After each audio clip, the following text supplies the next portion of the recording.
It's another edition of Time About the Movies, and today we're taking a look at the movies of April 8th, 1994. Quick one this time around, because I haven't seen either one of these two movies that we're going to be looking at, so I'm just going to judge them off on the trailer alone. So, let's get right to it. Let's start with the, quote, biggest new release of the weekend, end quote, Threesome.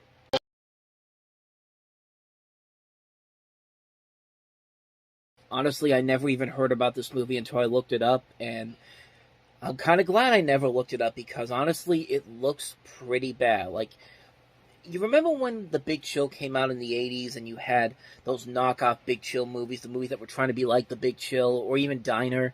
You had stuff like Independence Day, Windy City, those type of movies. And this movie feels like one of those movies that's just a ripoff of a coming-of-age movie from the time period. Something like A Dazed to Confused, or Singles, um, or I can't even remember some of these other ones but I know there are some that I can't think of at the top of my head right now. But this just feels like a movie that really has no idea what it wants to be. It just wants to have these relatively hot young actors working off each other, and they actually have a threesome in this movie. They don't tell you about it in the trailer, but that title is not just a title. Apparently, that actually happens in the movie, and it just doesn't look. It doesn't look like there's really a whole lot there to it. I mean, one of the guys is gay, and one of the guys is gay. One of them is straight. One of them is also straight too, I guess. It's just, I'm just so confused on this. I'm just so confused just on this trailer alone because it's described as an erotic dramedy, but it doesn't even look like that from that trailer. I mean, and the stuff I've heard about this movie from the reviews I've seen have not been very good. Like, a lot of them say that it's a dull drama with a script that doesn't really work out so well. There's not really anything funny. There's not really anything dramatic in there. I think the only thing that sells it is the fact that in the title, the thing actually happens in here, but that's about it. And, but honestly, that's pretty much all I know about this movie because I haven't seen it, so I can't really delve into it too much. I mean, it's got a good cast to it. Josh Charles, Laura Flynn Boyle, Stephen Baldwin. Good cast. And it's actually done by a director who, honestly, his career started off pretty badly with stuff like Bad Dreams and then this.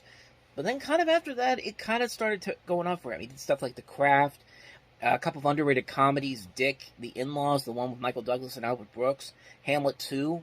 So he has made some good movies, and I don't know. I just don't think this one was one of those ones. I think this was the one that finally... I think this was the one where he realized that this didn't work out, and he had to get better as a director, and eventually the next movie he did actually ended up turning out great for him, which we'll get to The Craft in 1996. But as far as this goes, I can't really comment on it. I just can only say that that trailer did not sell me on this movie, really. Despite the people they have involved here, I have not heard too many good things about this one. So, anyway, that's Threesome. Let's go ahead and move on to the last movie that we have here, and that is the sequel to the year's previous surprise horror hit, Leprechaun 2.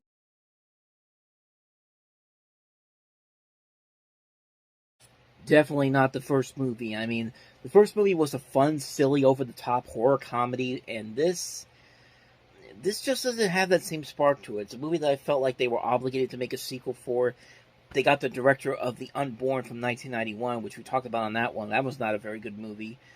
I mean, give it up to Warwick Davis for coming back to make these movies over and over again, but I mean, this one I felt like this one honestly feels like they're just trying to make a sequel because the first movie was such a success, and they didn't really have a whole lot there to it. I can't really say for sure because I haven't seen the whole movie itself, but I mean, this one doesn't work out pretty well, and I would say that these movies get worse and worse, but at the same time, these movies do get a little bit more funnier and fun. You know, the more ridiculous it gets. Like after Leprechaun 3, I think it really starts to become like, okay, we're getting really silly with this. Leprechaun in space, Leprechaun in the Hood, Leprechaun back to the Hood. I mean, come on, man. But at least after 3, they obviously know that these movies are not that great, but they're at least having fun with it. Like I said, even Warwick Davis really admits that the only reason he did this was because of money, because he got a pay increase for this after what he did with the first movie. And I mean, that's really all I got to say about it. I haven't seen it. I have seen the original one, which is a fun, silly movie, and I don't know. I just don't think this one has that same kind of spark to it, unfortunately. So, yeah, that's Leprechaun 2. And so, on that note, we wrap up this edition of Time About the Movies. Next time we meet, we've got 6 movies to look at, including Jack Palance and Chevy Chase and Cops and Robertsons, Surviving the Game, the sequel to White Fang 2, Myth of the White Wolf, Kathleen Turner in Serial Mom, Backbeat, and also In Custody. So 6 movies to look at next time around. And we'll do that next time. But until then, thank you very much for watching. And if you want to see more videos like this, please hit the playlist on the next page. Check out the previous episode. And I'll see you guys tomorrow for another episode. So thank you for watching. I will see you next time. And until then, as always, take care.